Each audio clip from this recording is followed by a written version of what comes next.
Have you ever felt nervous and didn't know how to handle it? Welcome, dear listeners, to a journey into understanding. Understanding not only of the world around us, but of ourselves, of our emotions, our reactions, and our experiences. Today we delve into a universal experience that each of us has faced at one point or another: nervousness. Nervousness, that fluttering sensation in your stomach, the quickening of your heartbeat, the rush of adrenaline. It's a feeling that can be as exhilarating as it is nerve-wracking. It's a part of the human experience, a reaction to the uncertainties and challenges we confront in our daily lives. But what if I told you there's a way to navigate this sea of uncertainty, a way to harness this nervous energy and channel it into something constructive? Enter Stoicism, an ancient philosophy born in the heart of Greece, a philosophy built on the foundations of virtue, wisdom, and courage. Stoicism teaches us that our reactions to the world around us are within our control, that we hold the reins to our emotions and our responses.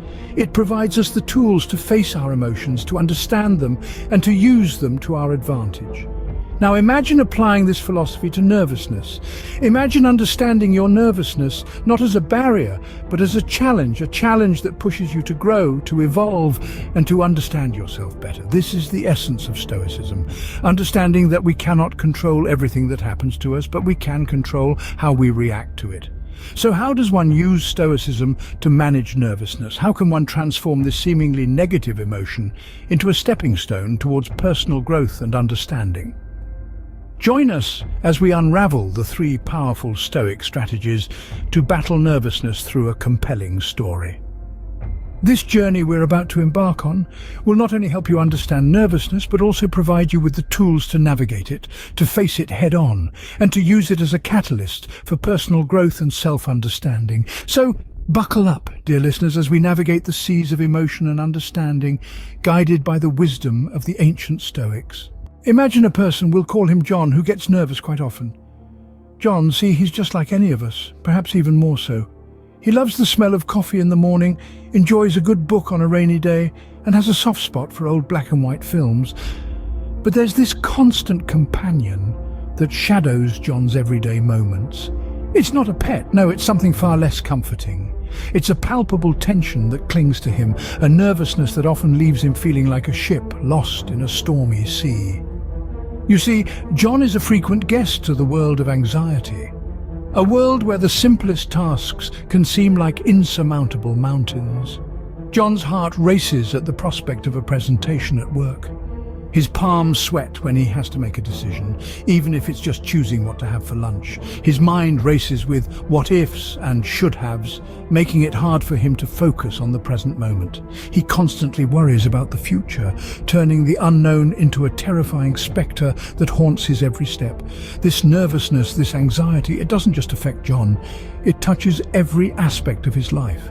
It strains his relationships as he finds it hard to open up about his fears, afraid that others might see him as weak or overreacting. It impacts his work as he struggles to concentrate, his mind constantly drifting away to the realm of worry. It even affects his health, as the constant stress and worry leave him feeling drained and exhausted. Imagine living in a world where your own mind feels like your worst enemy, where every scenario is a catastrophe waiting to happen, where the simple act of living feels like walking on a tightrope. That's John's world. It was, at least. John's life was a roller coaster of anxiety until he discovered Stoicism. That's where our story really begins. A tale of transformation, a tale of an ordinary man discovering extraordinary strategies to battle the monster called nervousness. Let's delve into these strategies and see how they can help not just John, but potentially anyone who finds themselves in the grip of anxiety. John's first step toward managing his nervousness was to understand what is in his control.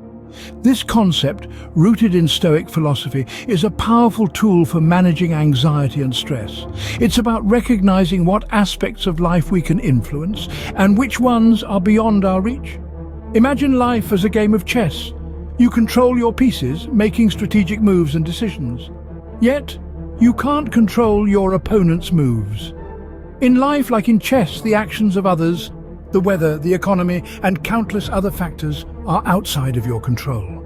Trying to control them is like trying to control the wind. It's not only impossible, it's exhausting. Now, how does understanding control help reduce nervousness? Well, much of our anxiety comes from worrying about outcomes we cannot influence. We stress over the reactions of others, the future, or past events. Yet, like the wind, these things are not in our control. So when we shift our focus to what we can control, like our responses, our actions, and our attitudes, we can start to alleviate some of that anxiety. Let's see how John applied this in his life. John was a worrier. He worried about everything, from his job performance to his kids' grades to the state of the world. His constant worrying was causing him sleepless nights and stressful days. But then he stumbled upon Stoic philosophy and the concept of focusing on what's in his control. John started small. He couldn't control his kids' grades, but he could control how much he helped with their homework. He couldn't control the state of the world, but he could control how he contributed to it through his actions and attitudes. He couldn't control how his boss perceived his work, but he could control the effort and dedication he put into it. With each small shift in focus, John felt a weight lifting. He was less anxious about the things he couldn't control and more focused on the things he could. He was proactive instead of reactive. He was conscious instead of anxious. Did this mean that John never worried again? Of course not. Worrying is part of being human. But he learned to catch himself when his worries started to spiral out of control. He'd remind himself, John, focus on what you can control. And this simple mantra helped him manage his nervousness. In essence, what John discovered, and what Stoics have known for centuries, is that control is an illusion. We can't control the world around us. We can only control ourselves and our reactions to it. And by focusing on this, we can gain a sense of calm and composure in the face of life's inevitable ups and downs. By focusing on what was in his control, John started to gain control over his nervousness. The second strategy John learned was to practice objective judgment. This strategy is like a pair of glasses, not just any glasses, but ones that allow you to see the world in its purest form, stripping away the layers of subjective bias and emotional turbulence that often cloud our vision. Objective judgment is the act of assessing a situation or person based on facts, devoid of personal feelings or opinions. It's about seeing things as they really are, not as we fear or hope they might be. It's about stepping back from the whirlwind of thoughts and emotions that can often make our reality seem far more daunting than it truly is. So how does this help reduce nervousness? Well, much of our nervousness stems from our perception of events, rather than the events themselves. We fear the worst-case scenario, we dread the unknown, we worry about things that most of the time never materialize. Objective judgment allows us to take a step back and view these situations from a neutral perspective. It helps us realize that our fears are often unfounded, that we are worrying about shadows that don't exist. Let's take a look at how John applied objective judgment in his life. Remember the public speaking engagement we talked about earlier? Well, John was incredibly nervous about it. His mind was filled with terrifying scenarios. He'd forget his lines. People would laugh at him. He'd trip on stage.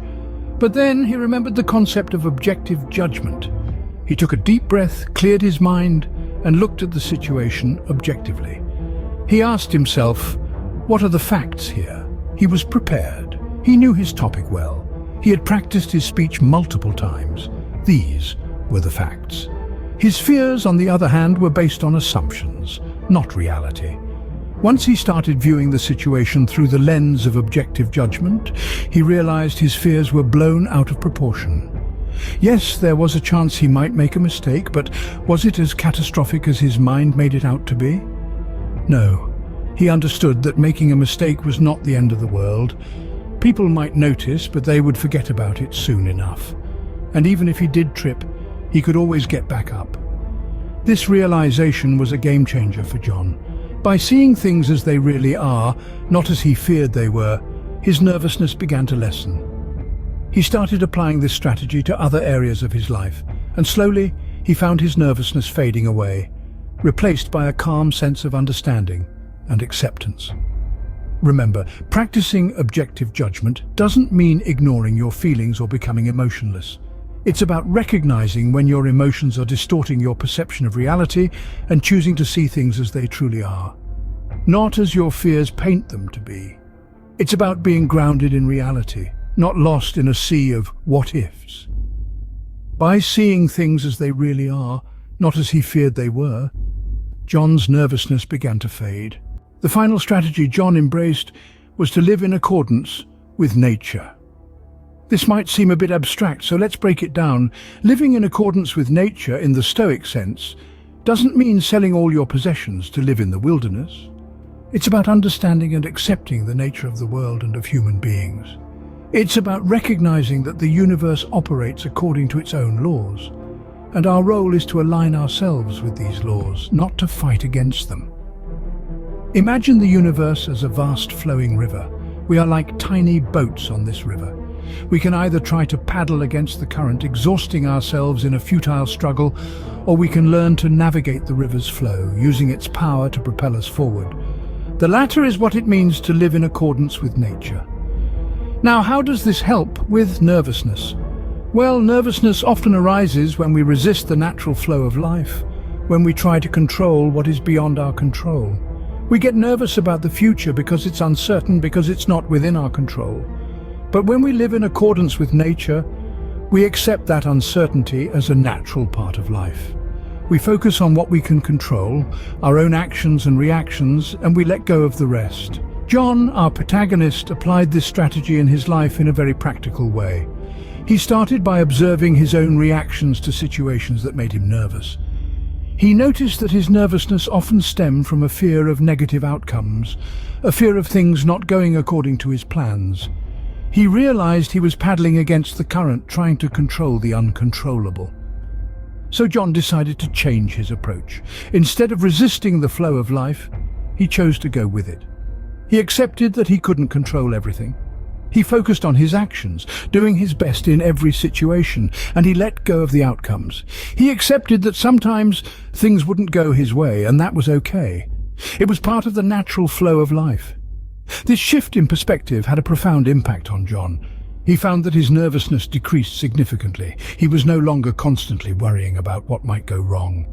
He was able to live in the present, to fully engage with life as it unfolded, rather than being consumed by fear of the future. By aligning himself with the natural flow of life, John found a sense of calm that helped him conquer his nervousness. He found that when he stopped resisting the river's current and started using it to his advantage, he could navigate life's challenges with greater ease and less anxiety. This is the power of living in accordance with nature. It's about accepting the world as it is, not as we wish it to be. It's about focusing on our actions, not the outcomes. It's about going with the flow, not against it. By doing so, we can find a sense of peace and calm, even in the midst of life's storms. By aligning himself with the natural flow of life, John found a sense of calm that helped him conquer his nervousness. John's journey to overcome his nervousness was not easy, but it was worth it. He discovered a path to tranquility through the practice of 3 powerful Stoic strategies. The first strategy, understanding what is in our control, acted as a compass for John, guiding him through the stormy seas of anxiety. It taught him to discern between external events, which are beyond his control, and his reactions to these events, which are entirely within his grasp. By focusing on what he could change, John began to feel less overwhelmed and more empowered. The second strategy, practicing objective judgment, was like a shield for John, protecting him from the emotional turbulence of subjective perceptions and biases. He learned to see things as they are, not as they appear to be. This shift in perspective helped him to approach situations with a clear and calm mind, reducing his nervousness. The third strategy, living in accordance with nature, served as a guiding light for John. He began to embrace his natural human capacities for reason and social connection, instead of fighting against them. This alignment with his true nature brought John a sense of peace and fulfillment that he had never experienced before. John's life was transformed after he began practicing these Stoic strategies. His nervousness didn't disappear overnight, but it started to lose its grip on him. He became more resilient, more centered, and more content. He found the strength to face his fears, the wisdom to accept what he cannot change, and the courage to change what he can. These strategies are not magic potions that will instantly cure nervousness. They are tools that can help us to manage our nervousness, to navigate through it and to grow from it. They are invitations to embrace our human condition, with all its challenges and joys, and to live our lives with greater serenity and wisdom. Remember, like John, we all have the power to control our nervousness using these Stoic strategies. It's not about eliminating nervousness, but learning to manage it.